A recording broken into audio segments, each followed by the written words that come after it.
नमस्कार विद्यार्थी मित्रांनो, आज आपण इयत्ता 6वी या वर्गाच्या मराठी पाठ्यपुस्तकामधील पाठ आपल्याला अभ्यासावयाचा आहे। विद्यार्थी मित्रांनो, बघा आता सर्व जे काही मुलं आहेत तर या मुला मुलीमध्ये वेगवेगळ्या प्रकारचे काही सुप्त गुण दडलेले असतात, हे तुम्हाला माहीतच आहे। तर कसं बघा, आता तुम्ही जे मुलं आहेत तर काही मुलांना वेगवेगळ्या प्रकारचे प्रयोग करायला आवडतात किंवा प्रत्येकामध्ये एक वेगवेगळ्या प्रकारची किंवा एखाद्या कलेविषयी असलेली आवड किंवा एखाद्या विषयाविषयीची असणारी आवड आपल्याला दिसून येते। आता उदाहरणार्थ आपल्याला जर सांगायचं जर असेल तर काही मुलांना अभ्यासामध्ये जास्त आवड असते, काही मुलांना खेळण्यामध्ये आवड असते, काहींना खूप सुंदर प्रकारचे चित्र काढता येतात, तर काहींना सुंदर गाता येतं, गोड आवाजामध्ये गाता येतं। म्हणजे अशा प्रकारचे वेगवेगळे हे काही सुप्त कलागुण आहेत। तर या सगळ्या कलागुणांना जर योग्य असा त्याला वातावरण मिळालं किंवा त्यास जर वाव मिळाला तर निश्चितच जे काही लहान मुलं आहेत, विद्यार्थी आहेत, विद्यार्थी आणि विद्यार्थिनी, हे दोघांनाही जर योग्य वातावरण मिळालं, त्यांना प्रोत्साहन मिळालं तर भविष्यामध्ये किंवा ते उद्याचे भविष्यातील ते शास्त्रज्ञ ठरू शकतात किंवा वेगवेगळ्या क्षेत्रामधील दिग्गज अशा प्रकारचे ते होऊ शकतात। लहान मुलांना किंवा विद्यार्थ्यांना अनेक विचारवंतांनी असं म्हणलेलं आहे की त्यांना देशाचं भविष्य आहे असं त्यांच्याविषयी संबोधण्यात आलेलं आहे। माजी राष्ट्रपती माननीय डॉक्टर APJ अब्दुल कलाम साहेब तर म्हणतात की मुलं म्हणजेच ते शास्त्रज्ञ आहेत, कारण त्यांच्याकडे प्रश्नांचा भांडार असतो, त्यांच्यामध्ये जिज्ञासू वृत्ती असते। आणि स्वामी विवेकानंदांनी सुद्धा मुलांना असं म्हणलेलं आहे की तरुण जे आहेत तेच क्रांती करू शकतात, बदल घडवू शकतात, त्यांच्यामध्ये क्षमता असते। म्हणून अशा प्रकारचे जे काही विद्यार्थी, काही मुलं लहान वयामध्येच काही मोठं असं कार्य करत असलेलं दिसून येतात किंवा लहान वयामध्येच ते भविष्यामध्ये काय होऊ शकणार आहे त्याचे काही चुणूक आपल्याला दिसून येते। आणि हे जे काही मुलांचा जो काही छंद असतो त्यांच्यामधील असणारी प्रखर बुद्धिमत्ता आपल्याला या ठिकाणी दिसून येते। म्हणून विद्यार्थी मित्रांनो, लहान वयामधील असणाऱ्या जे काही आवडी निवडी, काही आवडणारे विषय, जे काही छंद आहेत, या छंद जोपासण्यामधून ही आपला विकास होत असतो। तेव्हा अशाच एका विद्यार्थी दशेमध्येच पण असा छंद जोपासणाऱ्या, अशा प्रखर बुद्धिमत्ता असणाऱ्या एका शास्त्रज्ञाचा आपल्याला या ठिकाणी अभ्यास करावयाचा आहे। तर या पाठाचं नाव आहे माहिती घेऊया। पाठ 4 आहे आणि पाठाचं नाव आहे माहिती घेऊया। लिहा पाठ 4,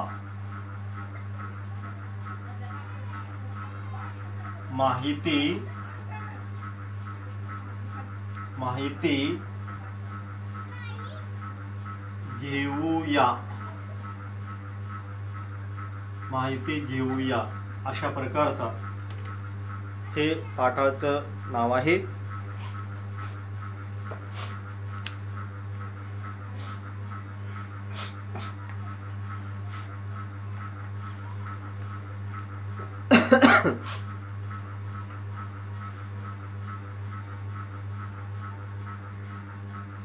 पेज नंबर 8 ओपन करा।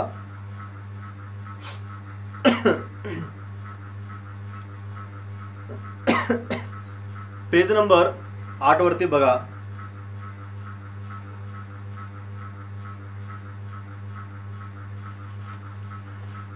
एकदा आपण पाठ वाचन करू आणि त्याचा अर्थ किंवा भावार्थ तोही आपण या ठिकाणी पाहूया। माहिती घेऊया। पाऊस केव्हा पडेल, किती पडेल याची देशभर चिंता असते। सध्याचं जो काही वातावरण आहे ते म्हणजेच पावसाळा, आणि सध्या कधी पाऊस पडतो कधी नाही, आणि त्यामुळे आपण पाऊस नाही जर पडला तर चिंता करत असतो. आणि शेतकरी वर्ग जो आहे तर तो शेतीमधील उत्पन्न निघण्यासाठी पावसाची वाट पाहत असतो. तो सतत पाऊस केव्हा पडेल, किती पडेल याची देशभर चिंता असते. देशभरातील लोक कशाची चिंता करतात? पाऊस केव्हा पडेल, कधी पडेल, किती पडेल. कारण बघा, आपला हा भारत देश म्हणजेच कृषीप्रधान देश असणारा, आणि तेव्हा येथील लोक जे आहेत ते सर्व शेतीवर अवलंबून असणारे हे लोक. म्हणून आपला हा भारत देश जो आहे, या देशामध्ये जास्तीत जास्त पाऊस कधी पडेल याची चिंता केली जाते. पाऊस केव्हा पडेल, किती पडेल याची देशभर चिंता असते. ही चिंता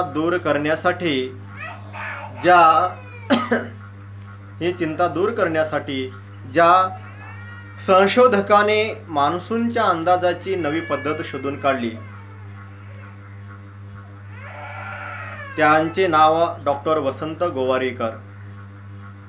आता पाऊस केव्हा पडेल, कधी पडेल, किती पडेल, केव्हा पडेल, हे जे काही प्रश्न आहेत, आणि हे प्रश्न शक्यतो सर्वांना पडणारे असे असणार हे प्रश्न आहेत, तेव्हा ही चिंता दूर करून टाकणारे जे काही एक संशोधक आहेत, आणि त्या संशोधकाचं नाव आहे डॉक्टर वसंत गोवारीकर. बघा, मान्सूनच्या अंदाजाची नवी पद्धत याने शोधून काढलेली आहे. कोणी काढली? डॉक्टर वसंत गोवारीकर. डॉक्टर वसंत गोवारीकर. डॉक्टर वसंत गोवारीकर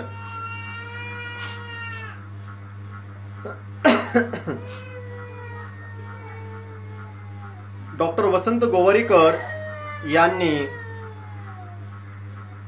ही पद्धत शोधून काढलेली आहे. डॉक्टर वसंत गोवारीकरांचा जन्म 25 मार्च 1933 रोजी पुण्यात झाला. डॉक्टर वसंत गोवारीकरांचा जन्म कुठे झालेला आहे? पुण्यामध्ये. आणि यांचा जन्म 25 मार्च 1933 रोजी झालेला आहे. आणि त्यांचं जन्म ठिकाण कोणतं आहे तर पुणे. पुणे हे जन्म ठिकाण आहे. डॉक्टर वसंत गोवारीकरांचा जन्म 25 मार्च 1933 रोजी झाला, आणि तो पुण्यामध्ये झालेला आहे. पुढे बघा, आता आपण इथं पॅरेग्राफ वाचूया. डॉक्टर वसंत गोवारीकरांचा जन्म 25 मार्च 1933 रोजी पुण्यात झाला. शाळेत असताना त्यांना नवनव्या कल्पना सुचायच्या. बघा, आता डॉक्टर वसंत गोवारीकर जे हे आहेत, तर यांचा जन्म 25 मार्च 1933 रोजी झालेला आहे पुण्यामध्ये. आणि मग आता त्यांच्याविषयी इथं निवेदन केलेलं आहे. शाळेत असताना त्यांना नवनव्या कल्पना सुचायच्या. बघा, ते लहानपणी ज्यावेळेस शाळेत होते तर त्यांना वेगवेगळ्या प्रकारच्या नवनवीन अशा काही कल्पना, आयडियाज त्यांना सुचायच्या. तर बघा, मुलांना, विद्यार्थ्यांना नवीन नवीन काही कल्पना सुचत असतात, आणि तेव्हा या नवीन कल्पनांना किंवा जे काही आयडियाज आहेत यांना जर प्रोत्साहन जर मिळालं तर निश्चितच ते एक मोठे शास्त्रज्ञ होऊ शकतात. याचं उदाहरण म्हणजेच आता आपण हे पाठ अभ्यासत असलेले जे काही डॉक्टर वसंत गोवारीकर आहेत हे म्हणता येऊ शकेल. एकदा त्यांना वाटले आपण मोटार बनवावी. कुणाला वाटलं असं? तर डॉक्टर वसंत गोवारीकरांना असं वाटलं एकदा ते लहान असताना की आपण काय करायचं, मोटार बनवावी. बघा, लहान मुलं आपण बघतो घरामध्येही खेळत असताना लहान मुलांना आपण खेळणी आणून देतो, वेगवेगळ्या प्रकारच्या लहान लहान काही गाड्या, काही काही असे काही खेळणी आपण मुलांना आणून देतो. तर मुलं त्या खेळणी उकलतात, परत ते पार्ट जोडण्याचा प्रयत्न करतात, काही जोडले जातात, काही तसेच मोडतात, तुटतात. म्हणजे हे मुलामधील असलेलं जे काही नवनिर्मितीची जी क्षमता आहे किंवा कल्पकता आहे ती इथं दिसून येते. त्यांच्यामधील असणारा जो काही गुण आहे तो गुण इथं आपल्याला दिसून येतो. म्हणून इथं डॉक्टर वसंत गोवारीकरांनाही असं वाटलं की आपण मोटार बनवावी. अवघे 13 वर्षाचे असताना डॉक्टर गोवारीकर यांनी थेट अमेरिकेतील हेनरी फोर्डला पत्र लिहून आपली इच्छा कळवली. पहा, वय किती आहे डॉक्टर वसंत गोवारीकरांचं? अवघं 13 वर्षाचं वय. आणि या वयामध्ये त्यांनी अमेरिकेतील हेनरी फोर्डला पत्र लिहून आपली इच्छा कळवली. आता कोणती इच्छा कळवली अमेरिकेमधील हेनरी फोर्डला? पुढे पहा. हेनरी फोर्डला मराठी कळणार नाही म्हणून त्यांनी मित्राची मदत घेऊन मराठीत लिहिलेल्या पत्राचे इंग्रजी भाषांतर केले. बघा, आता वसंत गोवारीकर, डॉक्टर वसंत गोवारीकर जे आहेत यांनी काय केलं, मराठीमध्ये त्यांनी पत्र लिहिलेलं होतं. आता हे मराठीतील पत्र अमेरिकेतील जे काही हेनरी फोर्ड जे आहे त्यांनाही कळणार नाही असं त्यांना वाटलं. आणि म्हणून त्यांनी काय केले की मित्रांची मदत घेऊन या मराठी पत्राचे इंग्रजी भाषेमध्ये त्यांनी रूपांतर केलं, लेखन केलं, पत्राचे इंग्रजी भाषांतर केले. हेनरी फोर्डने डॉक्टर गोवारीकर यांच्या पत्राची दखल घेऊन उत्तरही पाठवले.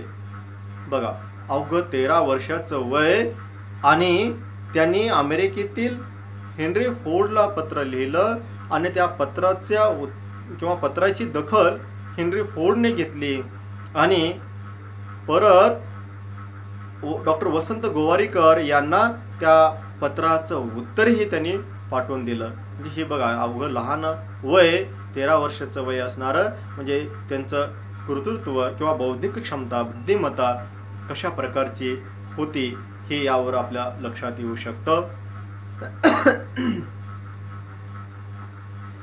त्यासोबत काही पुस्तकेही पाठवली. त्यांच्या कुशाग्र बुद्धिमत्तेची आणि दृढ संकल्पाची चुणूक लहानपणीच दिसून आली.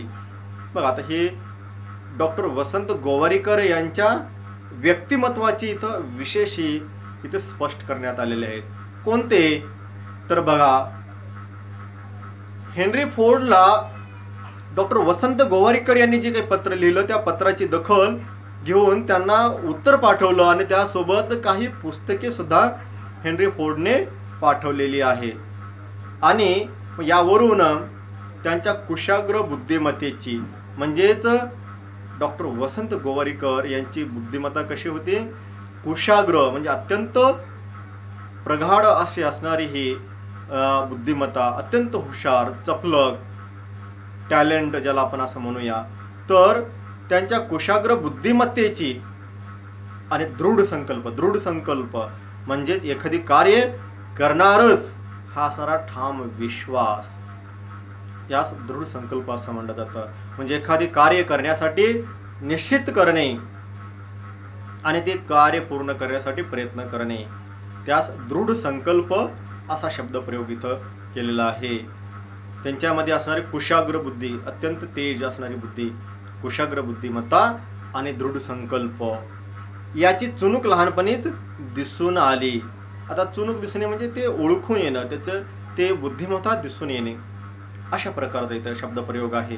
म्हणजेच दृढ संकल्प आणि कुशाग्र बुद्धिमत्ता हे डॉक्टर वसंत गोवारीकर यांच्या व्यक्तिमत्वाचे हे विशेष आहेत. हे लक्षात ठेवणं आपल्याला इथं गरजेचं आहे. आता पुढील उतारा आपण अभ्यासूया. कोल्हापूरला पदवीपर्यंतचे शिक्षण झाल्यानंतर उच्च शिक्षणासाठी ते इंग्लंडला गेले. पुढे डॉक्टर वसंत गोवारीकरांचं शिक्षण चालू राहिलं आणि त्यांनी कोल्हापूरला पदवीपर्यंतचे, ज्यास आपण ग्रॅज्युएट असं आपण म्हणतो, तर पदवीपर्यंत त्याने शिक्षण घेतलेलं आहे. आणि नंतरचं जे काही उच्च शिक्षण जे घ्यायचं आहे त्यासाठी ते काय ते इंग्लंडला गेलेले आहे. पदवीपर्यंतचं शिक्षण संपलं. कुठं झालं त्यांचं पदवीपर्यंतचं शिक्षण? कोल्हापूरला झालेलं आहे. कोल्हापूर हे शहर जे आहे हे सुद्धा शिक्षणासाठी अत्यंत प्रसिद्ध असलेलं शहर. तर कोल्हापूरला पदवीपर्यंत त्याने शिक्षण पूर्ण केलेलं आहे डॉक्टर वसंत गोवारीकरांनी. आणि उच्च शिक्षणासाठी ते इंग्लंडला गेले. म्हणजेच इथं लहान वयामध्येच असणारे कुशाग्र बुद्धिमत्तेचे डॉक्टर वसंत गोवारीकर आणि त्यांचा सतत अभ्यासामधील असणारी प्रगती त्यांना यशस्वी शिखरावर घेऊन जाण्यास मदतगार ठरली. कारण पदवीपर्यंतचं शिक्षण त्यांनी घेतले आणि विदेशामध्ये उच्च शिक्षणासाठी जाणे हे अत्यंत मानाची अशी असणारी किंवा मोलाची अशी गोष्ट आहे.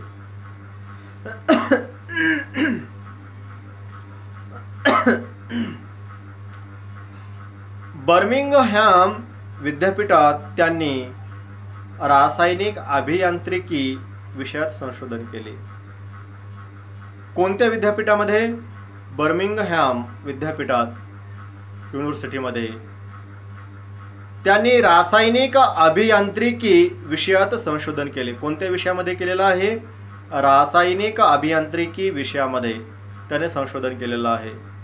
पुढे इंग्लंडच्या ऊर्जा संशोधन केंद्रात, पुढे त्यांनी काय केलेलं आहे? इंग्लंडच्या ऊर्जा संशोधन केंद्रात संशोधक म्हणून त्यांनी काम पाहिले किंवा केले.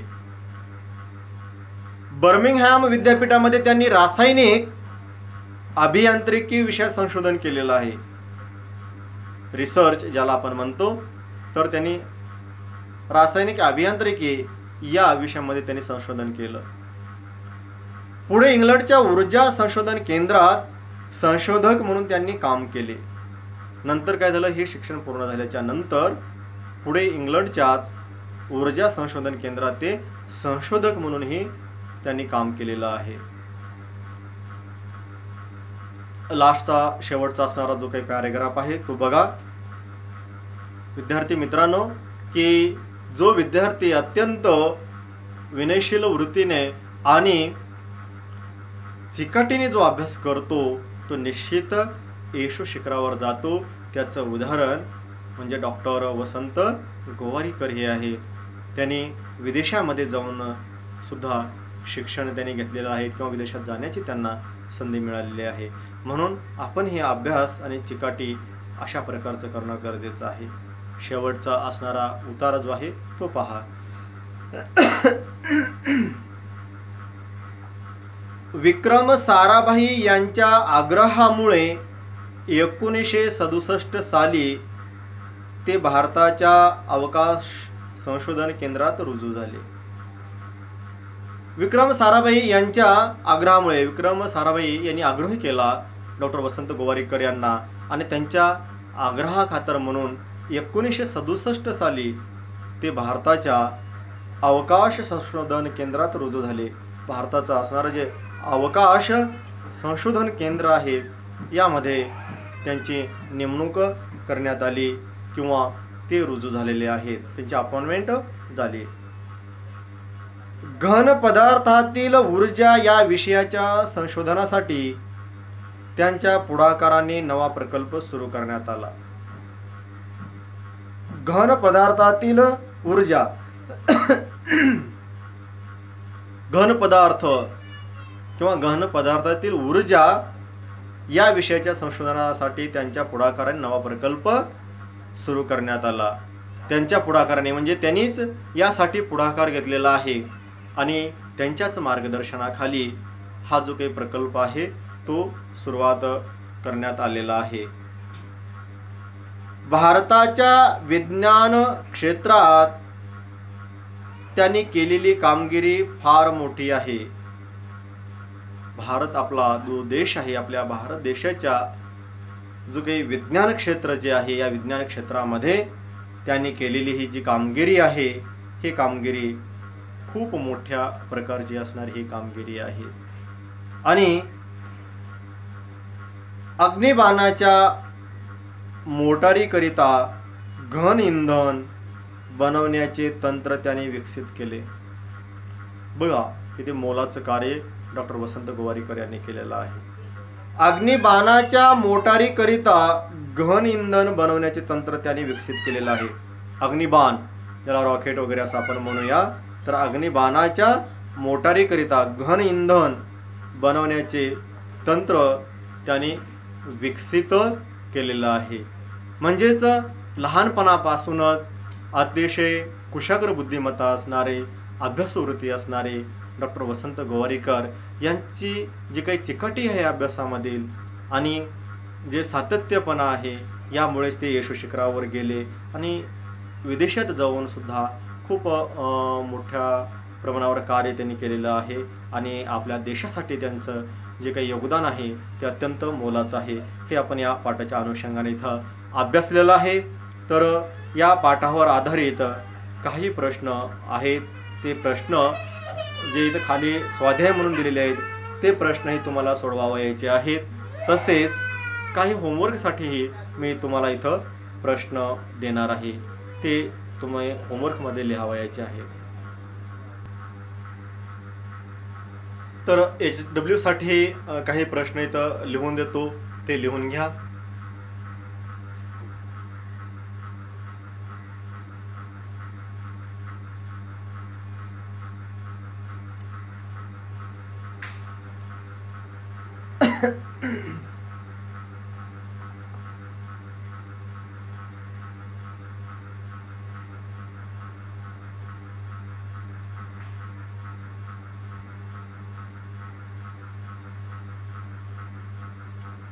देशभर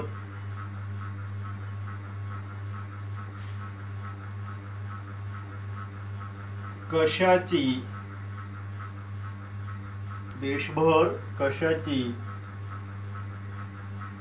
चिंता असते?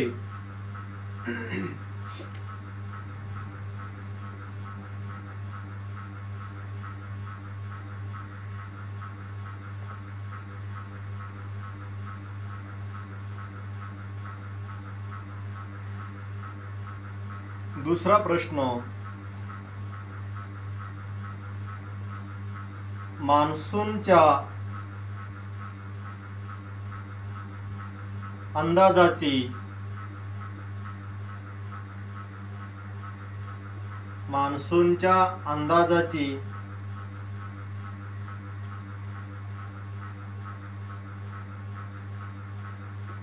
नवी पद्धत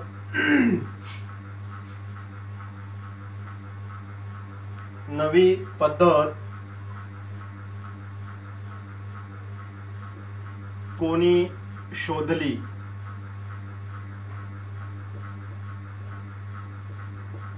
नवी पद्धत कोणी शोधली?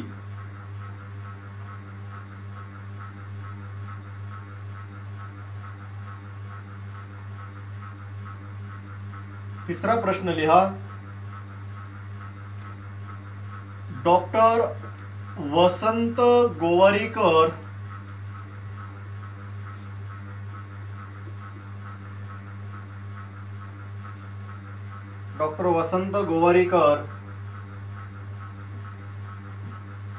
यांचा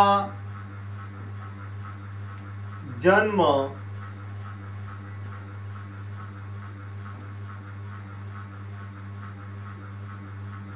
केव्हा आणि कोठे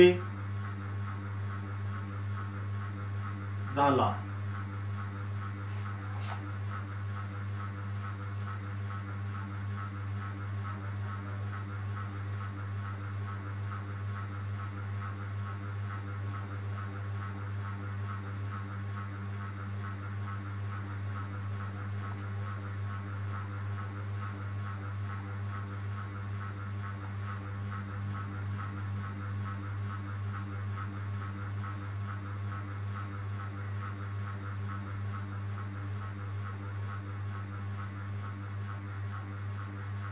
शाळेत असताना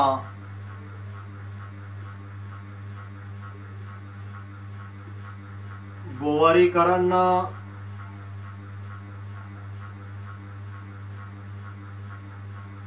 काय वाटले? काय वाटले?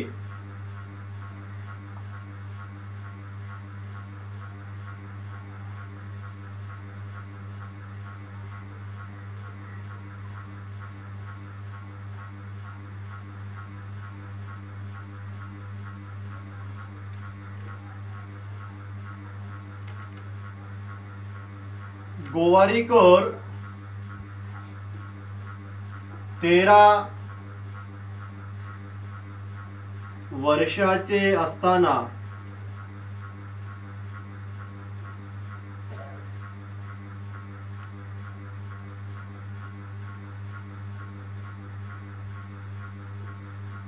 कोणास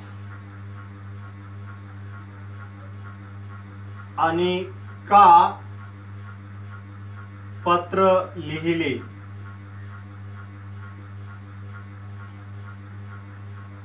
कोणास आणि का पत्र लिहिले?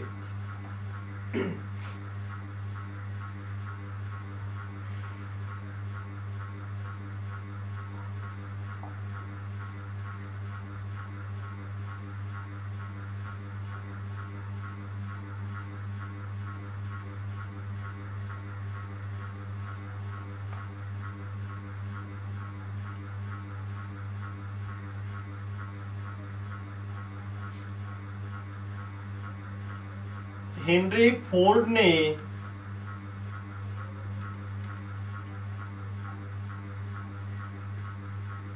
डॉक्टर गोवारीकरांच्या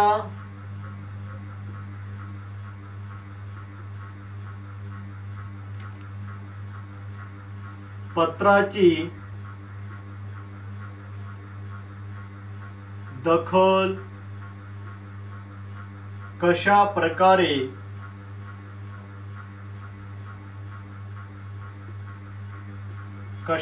प्रकारे घेतली?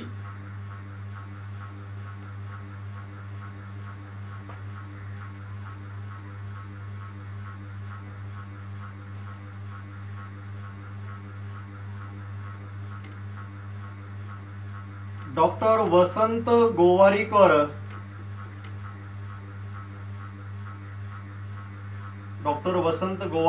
गोवारीकरांचे विशेष लिहा. म्हणजेच डॉक्टर वसंत गोवारीकर यांचे वैशिष्ट्ये, गुणविशेष ही लिहावयाचं आहे.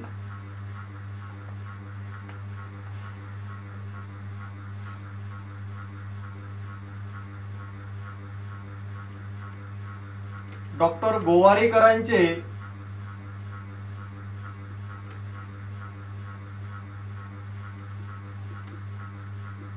शिक्षण कुठे कुठे झाले?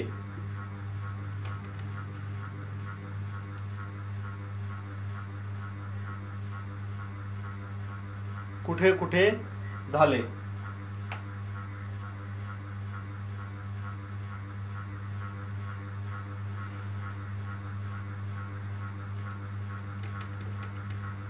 वरील पाठातील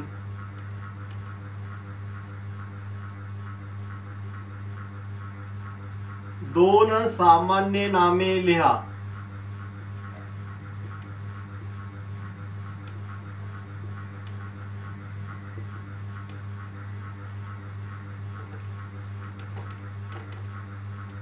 वरील पाठातील दोन भाववाचक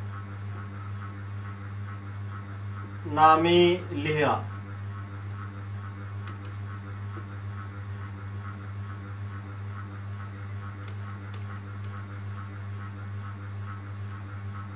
वरील पाठातील दोन विशेष नामे लिहा.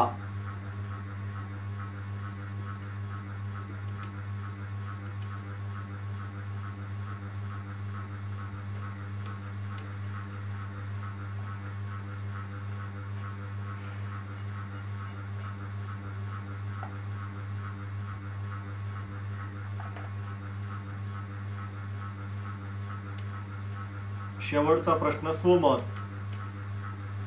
वरील पाठाचे रसग्रहण करा. रसग्रहण करा म्हणजे सारांश रूपाने या पाठाचा गोषवारा लिहायचा असतो. प्रश्न एकदा पहा. देशभर कशाची चिंता असते? दुसरा, मान्सूनच्या अंदाजाची नवी पद्धत कोणी शोधली? प्रश्न तिसरा, डॉक्टर वसंत गोवारीकर यांचा जन्म केव्हा आणि कोठे झाला? प्रश्न चौथा, शाळेत असताना गोवारीकरांना काय वाटले? प्रश्न पाचवा, गोवारीकर 13 वर्षाचे असताना कोणास आणि का पत्र लिहिले? प्रश्न सहावा, हेनरी फोर्डने डॉक्टर गोवारीकरांच्या पत्राची दखल कशा प्रकारे घेतली? प्रश्न सातवा, डॉक्टर वसंत गोवारीकरांचे विशेष लिहा. प्रश्न आठवा, डॉक्टर गोवारीकरांचे शिक्षण कुठे कुठे झाले? प्रश्न नववा, वरील पाठातील 2 सामान्य नामे लिहा. प्रश्न 10वा, वरील पाठातील 2 भाववाचक नामे लिहा. 11वा, वरील पाठातील 2 विशेष नामे लिहा. आणि 12वा सोमत, वरील पाठाचे रसग्रहण करा म्हणजे सारांश रूपाने ते त्याचं प्रश्नाचं त्या उत्तर इथं लिहायचं असतं. तर हे या प्रश्नांचे व्यवस्थित पद्धतीनं उत्तरं होमवर्कमध्ये तुम्हाला लिहावयाचं आहे. पाठ हे व्यवस्थित वाचा आणि या प्रश्नांचे व्यवस्थित प्रकारे व्याकरणाचे सुद्धा काही असणारे जे काही प्रश्न आहेत ते व्यवस्थित पद्धतीनं होमवर्कमध्ये तुम्हाला लिहावयाचं आहे. धन्यवाद.